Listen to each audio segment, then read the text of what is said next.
Good morning, students. This is Mr. Boswell with his first video lesson. At this point, I'm probably driving through the state of Kansas on my way to Colorado, so I should be having fun. I hope you are too.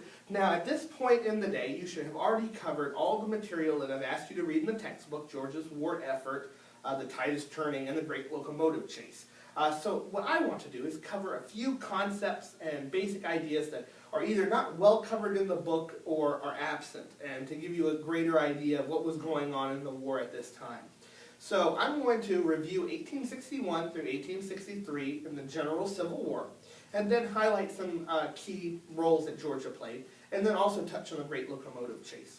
So in 1861, which we've already mostly covered, you have the fall of Fort Sumter, you have the Battle of First Manassas, which we've already covered, also known as First Bull Run. And for the most part, there's no other major battles of the Civil War fought in 1861. There is a battle of, I believe, Wilson's Creek in Missouri, which kept Missouri in the Union for the most part. But beyond that, 1861 is a quiet time. You have the Union and Confederate armies trying to build up strength, trying to prepare for a war. Although they believed it was going to be a quick war early on, that quickly by late 1861 they realized that they're gearing up for quite a fight. So 1862 rolls around, and there's one particular battle that I really want you to be aware of, and that is Fredericksburg. Fredericksburg is where Robert E. Lee is trying to fortify the town from General Ambrose Burnside. He is the Union general at the time, one of the many in the revolving door that seemed to be the commander of the Army of the Potomac. Just as a side note, Confederate armies tend to be named after regions, like the Army of Tennessee, the Army of Northern Virginia, while Union armies prefer to name their groups after rivers. So the Army of the Potomac, the Army of the Tennessee. So it's very confusing. The Army of Tennessee fought the Army of the Tennessee. I know. Don't ask me. Anyway, so in 1862 at Fredericksburg, you have essentially Ambrose Burnside, who, although he had great fashion sense with his sideburns, he did not have great battle sense, attempted to attack the high bluffs that General Lee was fortifying. And it's a complete rout of the Union armies. So General Lee and the Confederates are feeling incredibly well after Fredericksburg. However, things begin to change pretty rapidly because the Confederates knew that they really didn't have the strength in terms of numbers and of supplies to really beat the Union army. They wanted to see how long they could hold out to convince the Union to give up or to get other countries on their side, notably France and Britain.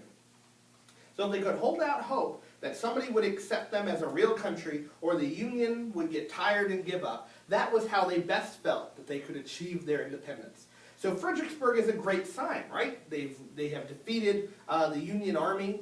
They've taken very few losses because the Confederate Army is always going to be smaller in Virginia than the Northern Army, unless for some reason, and in some cases, they split up into different groups. So, in 1863, things are looking bright for the Confederates. 1861 was quiet. 1862, a lot of victories. However, in late 1862, you have Antietam. It's one of the deadliest battles of the war, and it really cost the Confederates a lot of men. It's not a loss. In fact, it's more or less a bloody stalemate in Maryland, also known as Sharpsburg. So Antietam reduces the Confederate army in size, and the Union, because they have more people and more people to recruit, were able to replenish their numbers a lot easier than the Confederates could. So these long, costly battles, although they may be good at killing Union morale, they're really bad because they're slowly whittling away the Confederate army of Robert E. Lee. So, in 1863, however, they are dealt a huge blow, and you read that in your textbook. Thomas Stonewall Jackson, one of the greatest military minds in the Confederacy, is shot by his own guys. And this pretty much ends a lot of the really adventurous plans that Robert E. Lee had put into place. Stonewall Jackson had originally been like a cavalryman in the Shenandoah Valley, which is essentially where West Virginia and Virginia meet. And he had been highly successful and eventually moved up the ranks to be alongside General Lee. So when he died, it became a really big deal. But in 1863, in July of 1863, General Lee decides that he has a radical plan. And that is, he needs to take the war to the north. Until that time, there had been very little effect for northern families. They had maybe sent their sons off to war, they may be under some rationing, they may have heard about it in the news, but the war had never reached them.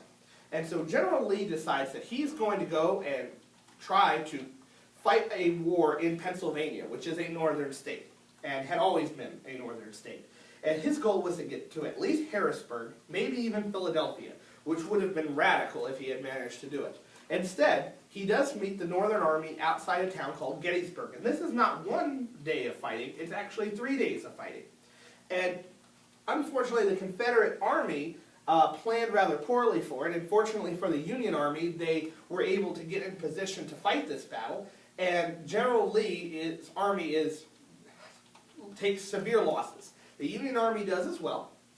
And at this point, General Lee has to kind of limp his way back into Northern Virginia. It's an overwhelming Union victory.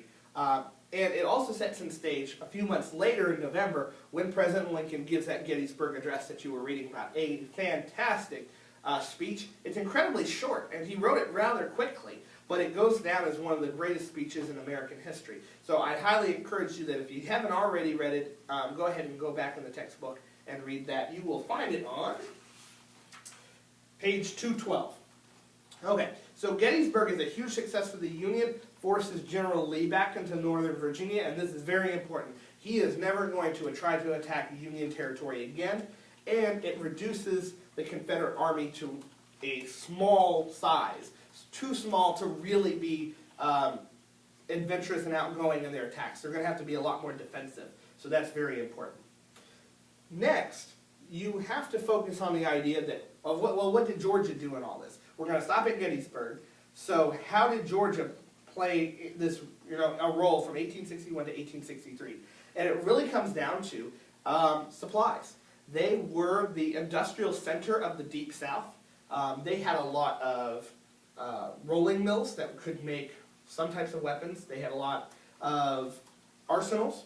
They were supplying the Confederate Army, and to do this, they needed to be able to get all these supplies to Virginia, to Tennessee, to Kentucky, in some cases New Orleans. New Orleans would fall in 1862, so that was kind of out of the way pretty quickly.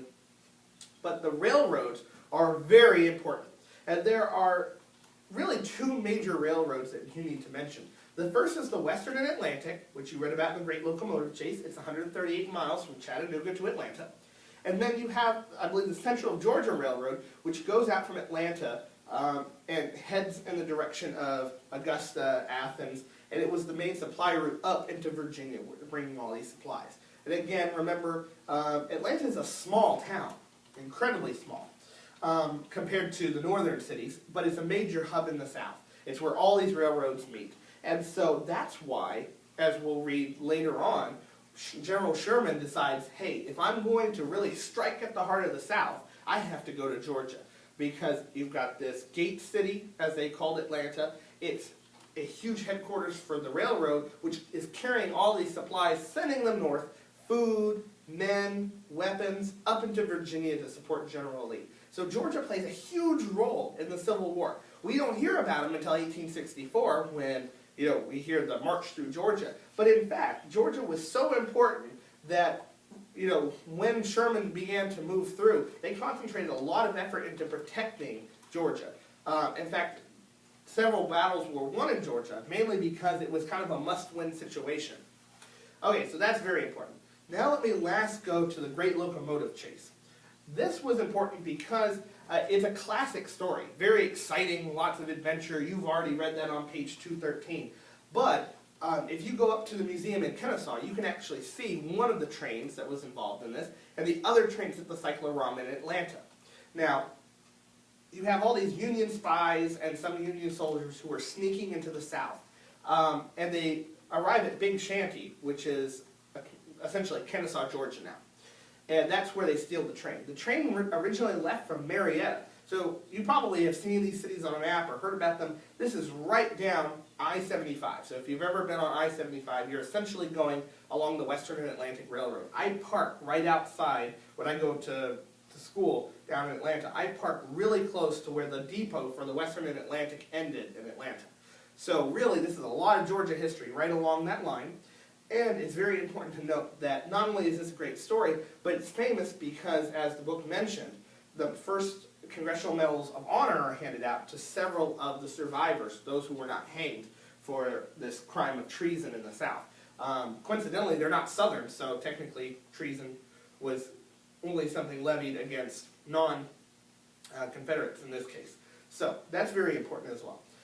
Beyond that, I want you to make sure to read through the letter on page 214, A Georgia Soldier's View, and go ahead and do the questions for your primary source report. You can either save a copy on your P drive or you can drop it in your folder. That's fine too. I hope you guys have a great weekend. Enjoy your MLK Day, and I will see you on Tuesday. Beyond that, have a good day. Thanks, guys.